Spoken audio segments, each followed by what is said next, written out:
guys, it's Jess and welcome back to my channel, or welcome to my channel if you are new here.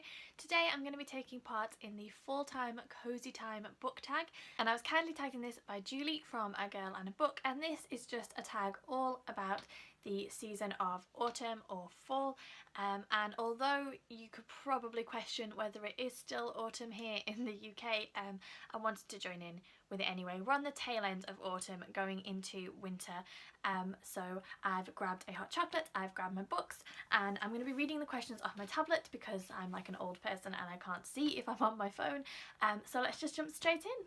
So the first category is Crunching Leaves. The world is full of colour. Choose a book that has red, oranges, yellows on the cover. And for this I have chosen Dark Fire by CJ Sansom, and this has got kind of orangey yellows and gold on the cover, so I thought that it fit the category very well. I don't think that I've talked about CJ Sansom's books on the channel before, but he is one of my favourite authors. This series of books that he has written is basically set during the 1540s, at the time of King Henry VIII in England, and it follows a solicitor called Matthew Shardlake, who is also a cripple slash hunchback, and through a series of unfortunate events, Shardlake ends up having to work for Thomas Cromwell and his network of spies, and they're basically, there's quite a few books in the series now, and they're basically murder mystery type books, so they're not, although they are set in a historical period and they are very accurate of that time, they're not historical fiction novels in the normal sense, they are murder mysteries. And so Shardlake gets sent off on all these kind of adventures and usually gets himself into scraps and scrapes and has to be rescued, and it's just, I love them. I don't know that I would call them like cozy murder mysteries, but they do have very satisfactory endings, and I think that Sansom is a really good writer. The thing that I like as well, I love Shardlake as a character. I think he's really accurate and well-rounded. He's very flawed, and he can be quite angsty, but we don't get too much of that as the books go on, which I appreciated. But I also really like the peripheral characters that Sansom has created. You've got Barak, who is kind of the meat and the muscle for Shardlake, because obviously he is a hunchback and his physicality is quite limited.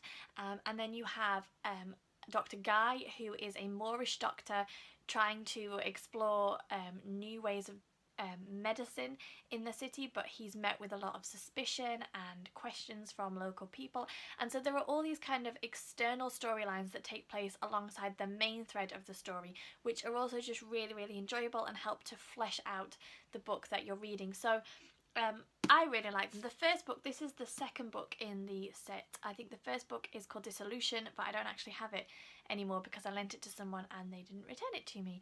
But yeah, highly recommend these, and I just thought that the cover fit very well. Okay, the second one says Cozy Sweater. It's finally cold enough to don warm, cozy clothing. What book gives you the warm fuzzies? And I really struggled to think of an answer for this that wasn't Harry Potter, and I know that Julie chose Harry Potter, and I think that a couple of other videos that I watched, they chose Harry Potter, because it just is like, reading those books is like coming home. So I just sat and stared at my bookshelves for a very long time and came up with Taliesin by Stephen Lawhead, and this is a series of books that I have recently mentioned on my channel, but Stephen Lawhead's writing is just so beautifully lyrical, and the story of King Arthur is one of my particular favourite periods in history. I love anything to do with King Arthur and his Knights of the Round Table, so for me, picking up any book by Stephen Lawhead it gives me that warm sensation of just coming back home and being able to breathe a big sigh of relief and be like, oh yes, this is what I love, this is what I want to just dive into and get completely absorbed into for days and days. So this particular series, as I said, is about it's called the Pendragon Cycle, and it basically follows the story of King Arthur and Merlin as they were before and as they are after Arthur ascends to power, and I love them and I could talk about them for hours, but I won't, so let's move on. The next one says, Fall Storm. The wind is howling and the rain is pounding. Choose your favourite book or genre that you'd like to read on a stormy day. And for this, I've chosen the book that I'm currently reading, and that is Crooked Kingdom by Leigh Bardugo. This is the second and final book in the Six of Crows duology.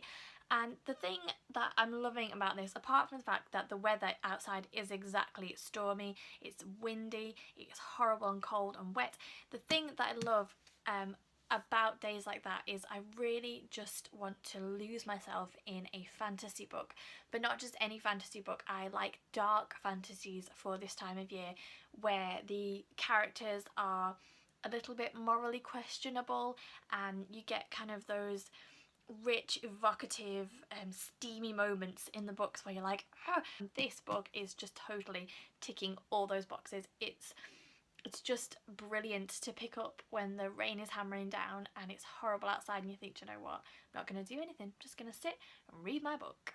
Okie dokie. Cool crisp air.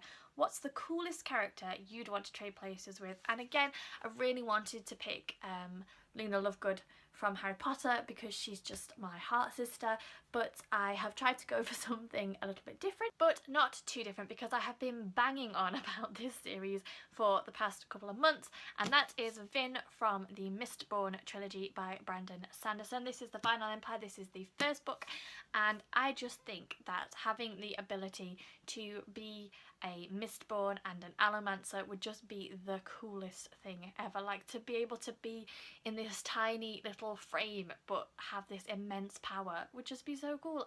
I just think Vin is a really badass female protagonist. I think that although she has her moments of sort of wobbling and wondering about her future and her place in the world, actually when it comes to being an Allomancer, when it comes to being Mistborn, she's pretty confident in her abilities, and I just think that she would be a really cool person to be for a day. Hot apple cider. What underhyped book do you want to see become the next biggest, hottest thing? And again, I really struggled with this. I think I read quite a lot of mainstream books that tend to be very popular.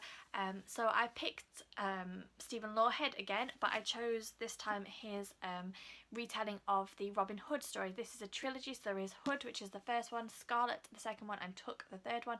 And again, I recently talked about this in terms of being an underhyped author and an underhyped series. I don't think I've heard anybody else talk about him on BookTube, unless I'm just looking in the wrong places. But this retelling is just so magical and so lyrical and so beautiful, and his writing is just like something else. I cannot tell you enough how descriptive it is, how much he leads you to just fall in love with all of his characters, and yeah, I just loved it. And I just think that if you like sort of Celtic, Gaelic, kind of all that sort of mysticism and it's just, I don't have enough words to describe how much I love the writing of Stephen R. Lawhead, and how much I would recommend it to anybody who doesn't who just wants to get lost in a story and wants to get lost in a book. And